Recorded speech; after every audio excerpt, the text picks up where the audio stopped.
science delusion is the belief that science already understands the nature of reality in principle, leaving only the details to be filled in.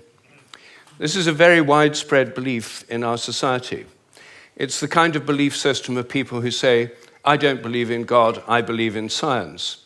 It's a belief system which has now been spread to the entire world. But there's a conflict in the heart of science between science as a method of inquiry based on reason, evidence, hypothesis, and collective investigation, and science as a belief system or a worldview.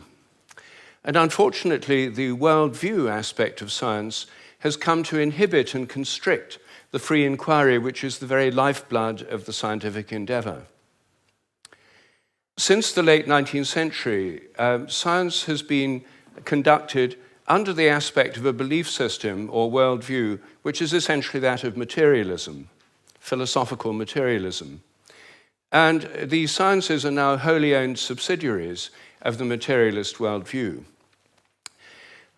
I think that as we break out of it, the sciences will be regenerated. What I do in my book, The Science Delusion, which is called Science Set Free in the United States, is take the 10 dogmas or assumptions of science and turn them into questions, seeing how well they stand up if you look at them scientifically. None of them stand up very well. But I want to spend a few moments on the constants of nature too, because these are, again, assumed to be constant. Things like the gravitational constant, the speed of light, are called the fundamental constants. Are they really constant? Well, when I got interested in this question, I tried to find out. They're given in physics handbooks. Handbooks of physics list the existing fundamental constants, tell you their value. But I wanted to see if they'd changed, so I got the old volumes of physical handbooks. I went to the Patent Office Library here in London, and they're the only place I could find that kept the old volumes. Normally people throw them away when the new values come out. They throw away the old ones.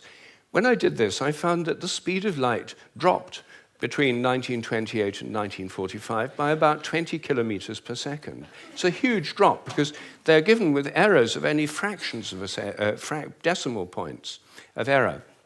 And yet, all over the world, it dropped, and they were all getting values very similar to each other with tiny errors. And then in 1945, it went up, 48, it went up again. And then people started getting very similar values again. I was very intrigued by this, and I couldn't make sense of it. So I went to see the head of metrology at the National Physical Laboratory in Teddington. Metrology is the science in which people measure constants. And I asked him about this. I said, what do you make of this drop in the speed of light between 1928 and 1945? And he said, oh dear, he said, you've uncovered the most embarrassing episode in the history of our science. So I said, well, could the speed of light have actually dropped? And that would have amazing implications if so. He said, no, of course it couldn't have actually dropped. It's a constant. So, well then how do you explain the fact everyone was finding it going much slower during that period? Is it because they were fudging their results to get what they thought other people should be getting, and the whole thing was just produced in the minds of physicists? We don't like to use the word fudge. I said, well, what do you prefer? He said, well, we prefer to call it intellectual phase locking.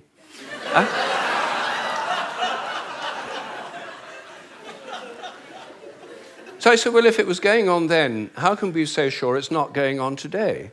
And that the present values are produced by intellectual phase locking. And he said, oh, we know that's not the case. I said, how do we know? He said, we've solved the problem. And I said, well, how? He said, well, we fixed the speed of light by definition in 1972. So I said, but it might still change. He said, yes, but we'd never know it because we've defined the meter in terms of the speed of light. So the units had changed with it. So he looked very pleased about that. They'd fixed that problem. But I said, well, then what about big G, the gravitational constant known in the trade as big G? It's written with a capital G, Newton's universal gravitational constant. That's varied by more than 1.3% in recent years. And it seems to vary from place to place and from time to time. And he said, oh, well, those are just errors.